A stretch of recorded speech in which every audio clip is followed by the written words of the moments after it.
It was a hot afternoon in May. Mr. Abdul was on his way home from work.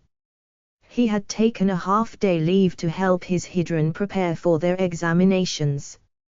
As he was on his way to the lift, he saw two men at the void deck in the next block of flats.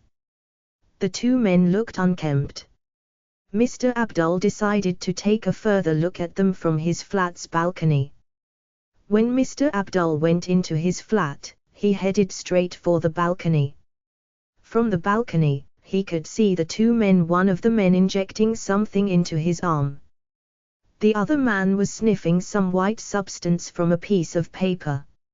Mr. Abdul's elder son, 12-year-old Hisham, saw what was going on too. "I think they are taking drugs, Papa. I think we have to call the anti-narcotics people," Hisham whispered excitedly. "Yes, I agree with you," Mr. Abdul said grimly. He picked up the receiver and dialed 999. Within minutes, the entire place was surrounded by police cars, police officers and anti-narcotics officers.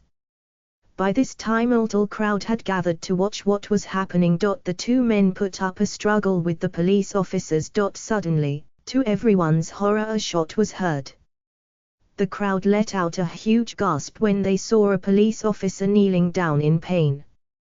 He had been shot by one of the men who was running very fast towards a car. Immediately, the police officers gave chase. Several people from the crowd rushed towards the police officer who had been shot in the thigh. Mr. Abdul and Hisham, who could see everything from their balcony, immediately called an ambulance.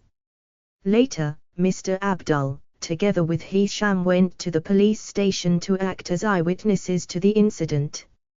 It seemed that one of the drug addicts who was struggling with the police officer had managed to snatch the officer's gun and pulled the trigger at the officer.